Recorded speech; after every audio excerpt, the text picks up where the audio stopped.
This podcast is presented by Rabbi Peretz Muchkin, speaking to the millennial generation. Hello, everyone. Welcome to the Rabbi Peretz podcast. Hello. Eli and Olena. How are you guys? Doing great. Well, I just spoke to them off recording, and they're new parents. So if you were wondering why the pause before doing great is because they were double checking in their mind. Are we doing great? Are we good? The very normal new parenting stuff going on here. I have the privilege of knowing you guys for several years now and watching such big transformations happen in your life, and maybe playing a small role in getting to learn with you guys. I think all change happens from a person. They make the changes. I don't like when leaders, therapists, rabbis, anybody say, well, I made that. You didn't do anything. Every person's change is their own work. And I'm just humbled to be a part of that journey for you guys. So lovely to have you here to do a little learning together. You were definitely instrumental in our change and first dating, and one of best activities for our dates was to go learn with you. Wow. Well, that's if you could have a good time, huh? Yeah, What? all of the Shabbats with you and Miriam and community, that was amazing. Well, you guys are amazing.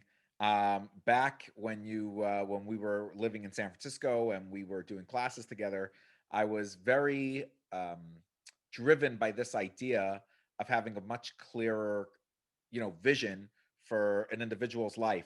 Like San Francisco had so much of like, who am I? The company I work for. I'm Google. I'm biotech. I'm Twitch.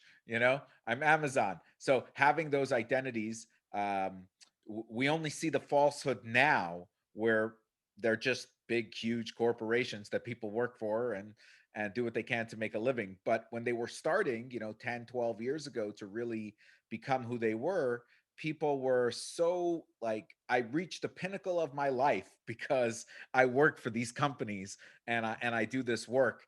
And I was with them. They're incredible jobs and they had incredible notoriety, and you could go work for any company once you have that on your resume. And there were so many incredible parts to that. But what was missing was, that's not your mission for life.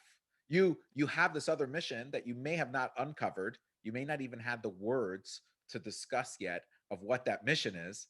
And because of that, that led you to getting this job. That led you to having this type of excitement for and passion to develop your mind to be able to compete in such a intellectually rigorous and deep industry.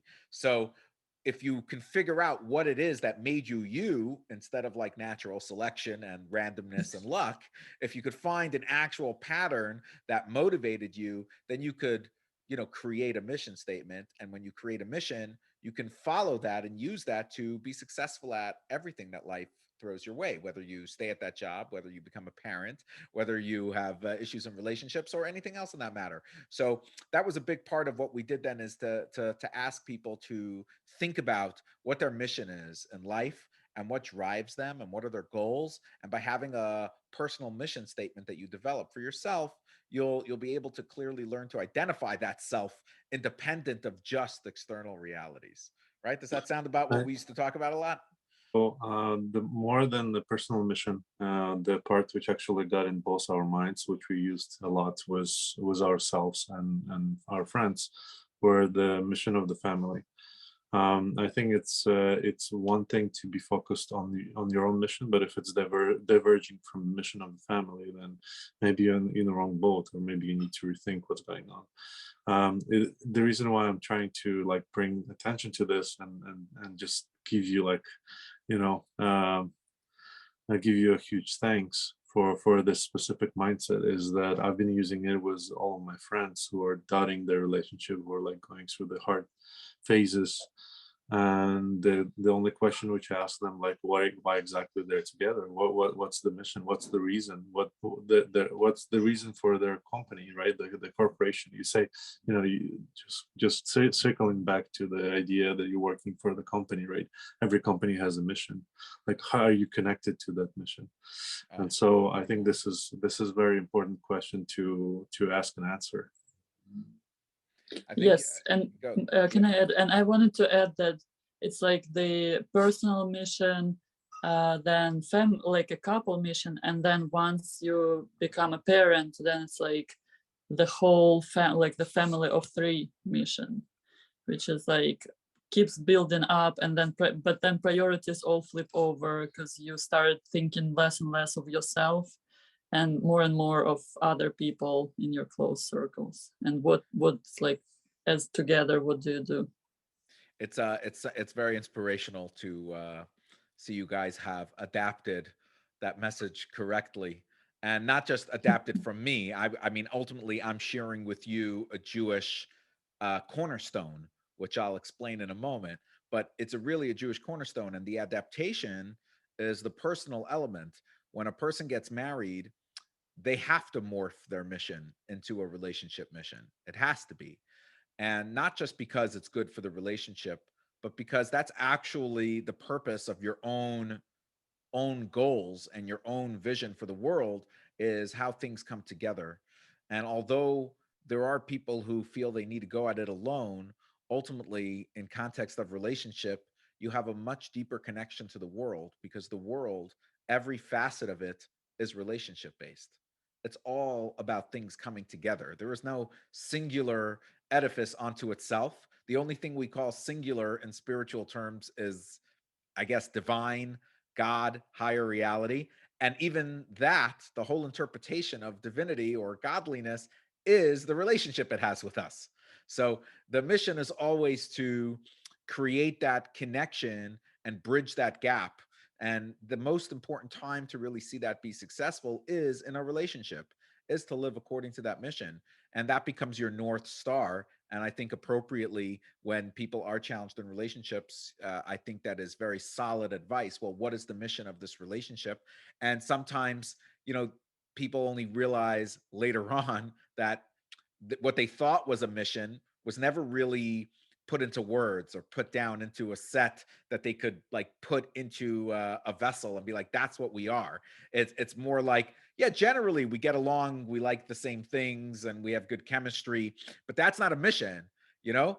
And so the mission is has to become concrete, and it does over time. So like, if your mission of your relationship is to be a source of light, just something general. We want as a relationship to be a source of light, and you guys are not getting along, then you respond with, listen, I want to be a source of light. Sometimes not getting what I want, but putting myself on the side in order to have a strong relationship actually brings light to the world. And that goes into our message of being a source of light. You could be, I want a source of guests, or whatever the mission is for your life. You can always learn what I could get over based on the mission being more important than what I feel and want in the moment. So these are striking ideas that are so part of my life, and I share with couples when they're dating, and when we're learning. Like, it's something I think I need to learn first with people before I even begin to learn, is like, this is what I'm after. I'm after this kind of like crystallization of like, what is this all for? Otherwise, we just the learning, the rabbi, Judaism, spirituality, it just becomes comfort food. It's there to make you feel good and, make you relaxed and happy, but there's got to be something a lot more than that for this experience on earth. Yeah, I was gonna say that I don't envy the couples that were together for 10 years on the basis that they spent some nice time together, and then having that question asked. If you don't have it figured out, it can hit you really hard with the understanding that you're like just having fun. I mean, it's just easier that way, like, because I think the fundamentally this layered cake of, like, a lot of people don't know what they want to do with their life, like personally, right? Their personal mission. And then when you ask them about the couple mission, they're even more lost. It was the whole statement. And then if you're talking about Judaism, you're talking about the entire nation statement and the entire nation mission in the world? Like, I think all those questions are just very like mature and hard to answer. I have a deep compassion for the generation of people that we're in today, because the culture that we're in doesn't necessarily support strong relationships.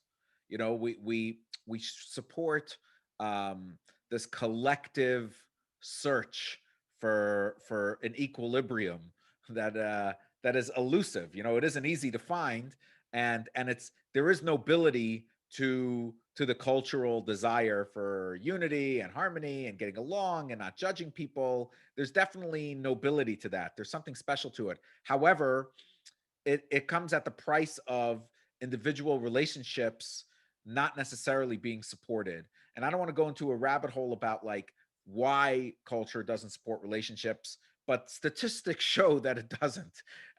It can't be that the concept of marriage, which brings family and other people into the world, is a coin toss up whether the relationship's going to work or not.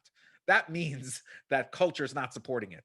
You know, if your relationship is the toss of a coin, it doesn't make a whole lot of sense that I get married and I have such passion and such love and such excitement for this other person, and then 50% of those relationships are gone.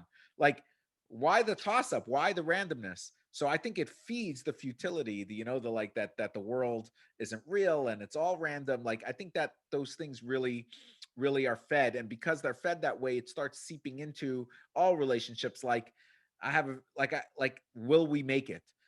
So this idea of having a mission allows you to sort of bridge the cultural phenomenon of like, do I want my mission to include what's happening in the world or not? And then how are we as a couple part of the impact of making what we believe the worldview is? Because any authentic journey and relationships and individualism and authentic being, something that you could crystallize, you have a mission, you have a vision for it. If it's authentic, it's going to find a way to align with sustainable, long-term, achievable, beautiful things that, although hard, will actually affect the world.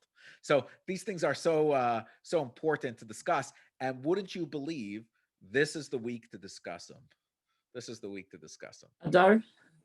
Well, that's what you're talking about, the Jewish month.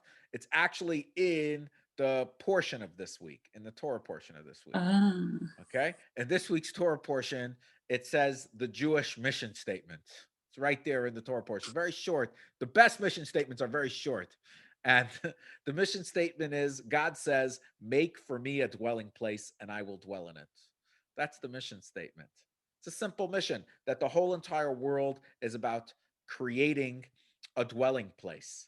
And what does it mean to make a dwelling place for God? I think it means nothing less than transformation.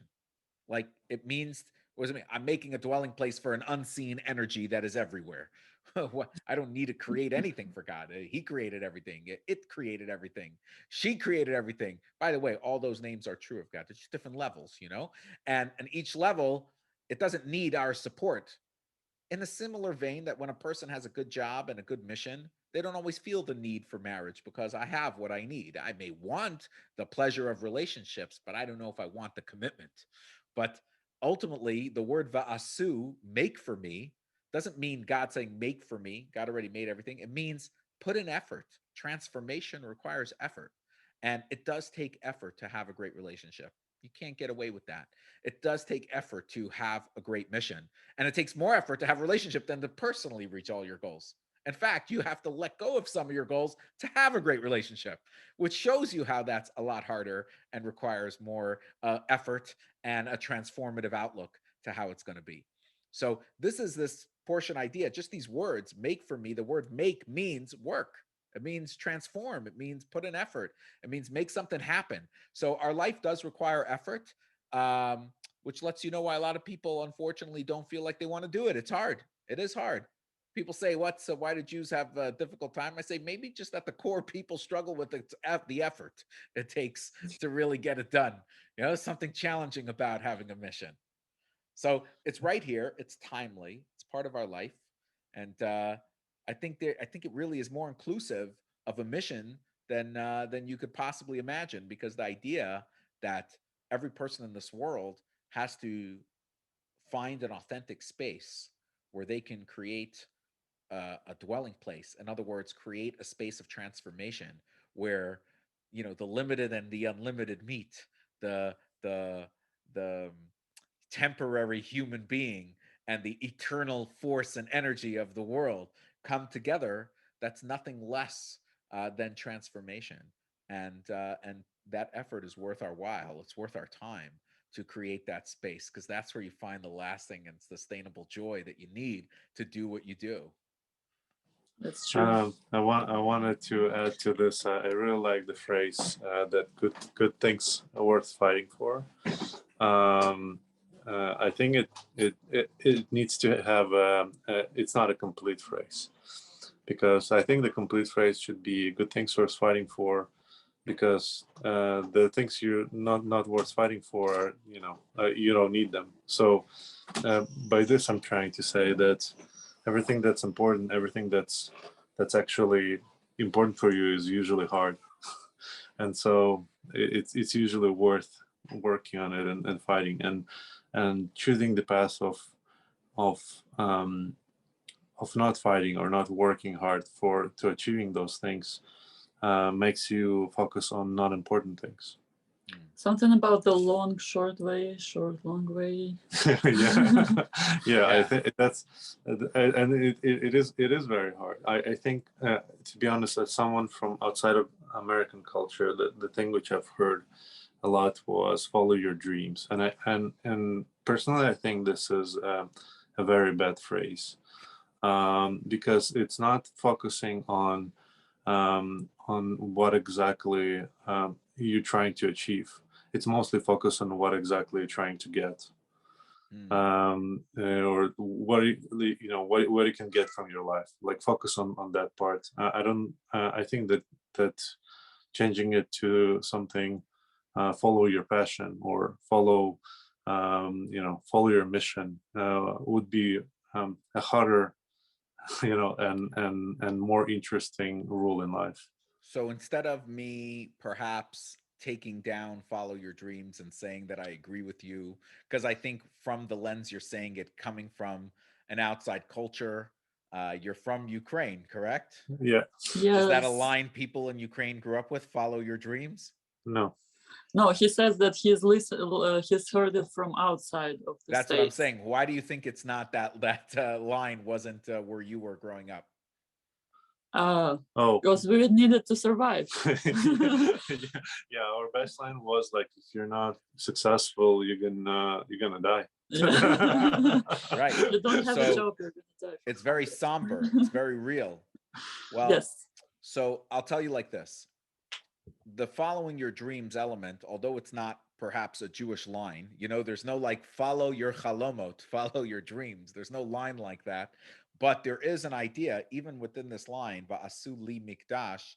Va'asu, we said, was the effort and transformation. Li, to me, means personal.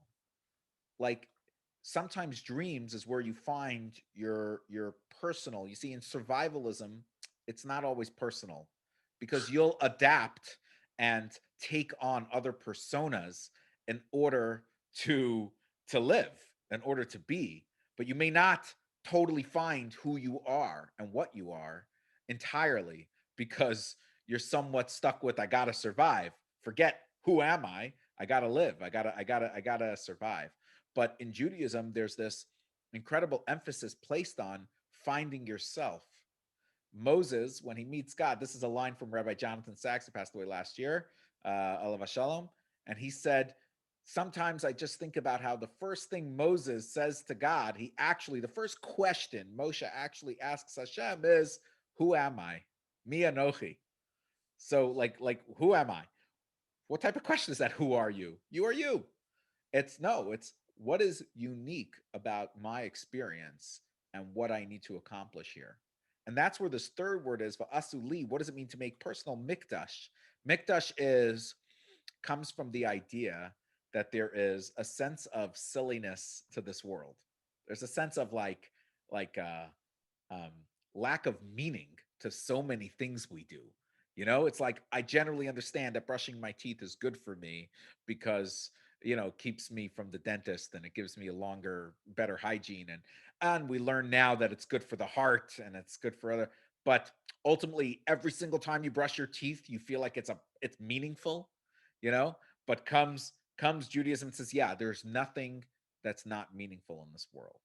So there's a certain sense of silliness to all this. It is meaningful, it isn't meaningful, but this idea that it's silly or concealed or doesn't quite seem important on every level is what Judaism's all about. In order to find yourself, in order to, quote, follow your dreams, you need to find a space where you start seeing meaning within everything that you're doing.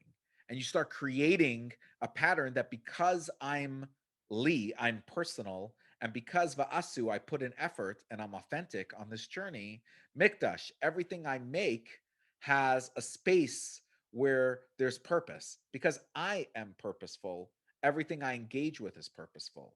And then I see it the other way around, that everything is purposeful. Until we upload our sensitive eyes and seeing everything is purposeful, it's very hard to really reach this pinnacle space of, like, I'm living a life of of where I feel like I'm meeting the divine. I'm meeting that transformation in my life. Think about it. You guys are young parents. You understand that every step with the child is meaningful. You understand it. You understand the baby's crying says something, and the hygiene of the baby is super unique and important, and it's not like secondary. Every element of the baby is important. However, you won't actually see how it really happens. You'll feel it more than you'll see it. You'll less intellectually understand. You just hope for the best, because after all, you're doing what you do according to your research, your knowledge, your best case, and you're taking your best step forward, and you're going to educate your children the best you can according to the resources you have, and you'll build this whole world, but you don't know. You don't know. That lack of knowledge sometimes becomes a source of fear. The only way to overcome that fear is by this authentic search for living up to a mission statement, making the effort, making it personal, being authentic. In other words, there's got to be an element of where I go to sleep at night, why are my dreams so out there? Or any of us, when we have dreams, why are they challenging to our day-to-day understanding of things? It's because we're still working things out in ways that we know we'll never understand. But we still need to believe that we could see the synchronicity of everything. And the more we see it, the more it motivates us and inspires us. So there's something inspirational about dreams that takes us out of being a survivalist and out of just doing what we need to do in order to live, and puts us in a sphere to find this unique path where there is harmony to even my challenges and my difficulties, because there is a silliness and concealment to the world, and that is that it enables us to be ourselves. This whole concealment element, or I don't know what's going to happen, or if you don't want it to be fear, then you need to build it as, well, that's why I get to be me. If everything was truly transparent and everything was truly like we were all naked, we'd focus on the idea that it's very hard to be myself because we all look exactly the same. We all fit in entirely. So there's this spark of genius in in the concealment, in the clothing, in the things that cover us. And dreams is that type of thing. It's that type of concealment, because we don't really understand our dreams. Are they just psychological, subconscious reworkings, or are they really, allowing our brain to unwind, or are they some type of prophetic vision of, like, seeing something and feeling something? So I like the way you brought that in with the mission and the idea. I think it helps bring us to another layer and appreciation of what it means to have a mission statement, and what it means for the Torah to say that our mission statement is, collectively as Jews, to create a dwelling place. Yes. I also wanted to say that in the phrase itself, follow your dreams, there's nothing wrong with it. It's just like being very careful about which dreams are yours, or like, is it like something along the lines, I want $1 million because it's just something that people sometimes dream about, but it's like, it's very important to understand your dreams and not something that's just like arbitrary to other people. Takes deep thought, right? It takes deep contemplation. My great grandfather used to say, "What people want to know what a Hasidic Jew is? It's somebody who thinks a lot." That's one of the things you say. They think a lot. So I try to think a lot. What does it mean? Let my mind work, which is become more and more important these days for other reasons of like learning to control your own thoughts and learning to, take back your thoughts. Your thoughts are hijacked by surrounding things, but that's a whole nother topic for another time, Yes. but still a very worthy one to develop into it. So this Half is an hour is not enough with you, Parrot. listen, Never enough. we're just trying to open ourselves up. Yeah, I thought we'd go one direction, and then you brought up dreams, and it just reminded me that there's a whole romantic nature to this as well. Of like there's a real engagement between the survivalistic nature and the dreamlike nature of trying to go beyond that. That even if you're brought up to be full of survival and then when you hear Americans say, "Go after your dreams," you're like, you are silly. There's a lot more life to that. And I may not disagree entirely, but nevertheless, there's these two worlds do bridge, and they do bridge to push us forward. It's why in psychology, especially Jungian psychology or Freudian psychology, they love analyzing dreams, with the idea being that they have kernels of wisdom to untangle some of the difficult shadows in your life. So there are some beautiful things because having a mission isn't easy, but that's what we're here to do. That's what we're here to do. We're here to discover that mission, find a life full of purpose, and find out what our talents and potentials are and maximize them. And that could all come together in a relationship, which pushes you to trim some of the ego a little bit to fit somebody else's ego in. And you do that by having this North Star. And like, that's what inspires us. You got to look for that inspiration everywhere. So thank you for inspiring me. And I'm Thank you always for inspired by inspiring you guys' us. journey. Thank you. Okay, next time we get the baby on the podcast. Okay. She has a lot of opinions. Yeah, They she's sound like, but similar once to me. she's able, yeah, once she's able to communicate, she's gonna tell us. She's gonna tell a lot. I love it. Thank you guys for joining my 40 classes for my 40th birthday month, and I look forward to more learning and more inspiration. Again, Mazal Tov, and looking Yay. forward to seeing other lessons if they're going to be Yes. available. Yes. By the way, anybody tuning in, a couple of years ago, I recorded a podcast with Eli on his journey towards conversion. Maybe they want to do an updated one. I don't know, but it was a fascinating conversation. We had a lot of people listen to that one and check in on that. So just thank you, Nice. Eli, for sharing your story. Then just once again, thank you, and continue inspiring people. Whenever you're ready, I'm always ready for you. Let's see. Okay. Well. Okay, we're done. We're good. We did it. Fantastic. You guys I are don't know. great. Did you hear? We had a lot happening in the background. No, I didn't hear anything. The cat was meowing and Maya was Baby was crying. Like it was. I heard nothing. Everything was fantastic. I muted for some time to not interrupt the stream. Anyways, I recorded. It's on a setting that it separates the audio. So if I really need to like adjust any of the audio, it's not hard. But nice. Yeah, fancy. I'm trying. A little get this done right. Yeah, Brian Nice. Kadar is helping me make a website, rabbiparrots.com. And, I think I'm getting the message from Hashem. I thought I'd be forever in San Francisco, but my bigger mission with my wife dictated elsewhere. And then I thought I'd be in Venice forever, and the pandemic said no, you won't be. And I thought I'd build a big center for millions of dollars and have like a beacon of where people come to. Nope, that's not happening. So I think I'm getting the signs that screw you, parrots. Is get off your ego and start being Rabbi Parrots, and .com. and Start exactly being like enough. .com. Exactly, which so it's actually very hard. I never wanted to be that. You know what I mean? I never wanted to be that person, but it's time to do it. The last year, there are new people who I can't say I love as them for community members. Like that was not like my dream community people. So I just told them like, oh, if you want me to learn with you, I'm going to charge. And they're like, okay, how much do you charge? And I was like, crap, I have no idea. How much am I supposed to charge? That doesn't make it a lot, right? And so I did a calculation of like what it cost me to live and what it cost. And unfortunately, California is very significant. And then I broke that down for full weeks and hours and what that is.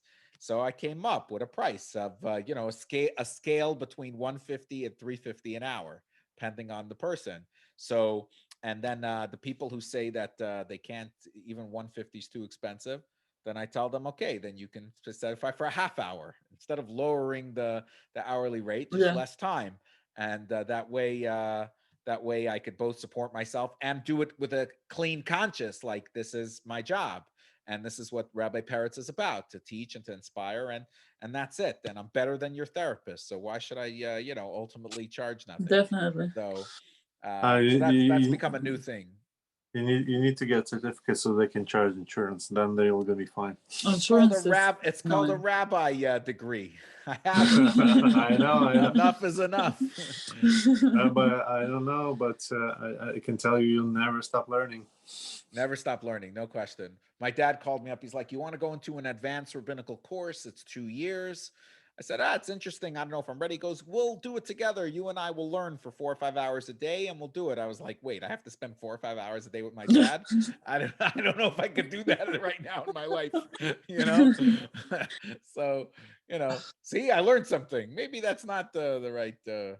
I had like flashbacks of us doing homework together, and I was like, no, we're not doing that.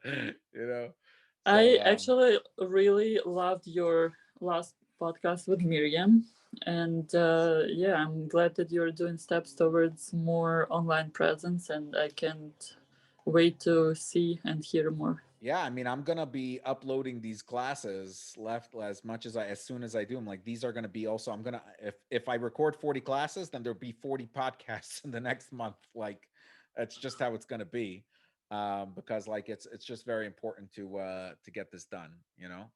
To really, cool. Yeah, makes us happy, definitely. Thank you. Well, it's lovely to see you guys and learn what you guys, and let's do it again soon. I'm gonna start actually. Hopefully soon. Because of this, it may take a little longer, but the goal in the next 2 months or so is to start like a Wednesday morning-ish class for like a half hour on loosely tied to the weekly Torah portion, but just basically like Brian's going to be involved, and Sandra Cohen, if you remember her, and a couple of new people here in LA. So just sort of start something like have a weekly offering and go from there, and then restructure the whole life through Rabbi Parrots, and maybe create like a paywall with the podcast. I don't know if this is what I have to do, then this is what I have to do, How's Brian doing, by the way? He's still in New York, or he moved back? He's in New York. They have a lovely little baby. We saw the picture. Yeah. Really? Yeah, on Instagram. I remember seeing them getting married. No. I think I showed you on Instagram. He posted it. They literally got married the week the world was shutting down. I was afraid. I was with 3 kids in Montreal. Oh, yeah. I thought it was like on the brink of like... Yeah. I thought I was going to get stuck there. I was the only one who really showed up to the wedding. Like all the guests didn't show up. Like just me with my 3 kids. When we went our flight was canceled. I literally went to the airport and just right on the spot waited until there was a flight open to LA and got on a plane. Like it was that crazy. You couldn't miss it. Yeah, there were no masks either. Like it wasn't a thing. Yeah, it was just I remember totally... I was flying from New York to San Francisco. There were no masks, and they were talking about shutting down the domestic airlines. Right, it's crazy stuff. Crazy stuff. Yeah, but so he's gonna move to Montreal eventually, but for now he still works at Facebook. Okay. Yeah. Say hi, or maybe I love you guys. See you Same soon. here. We're going Love back to you. Thank you. bye.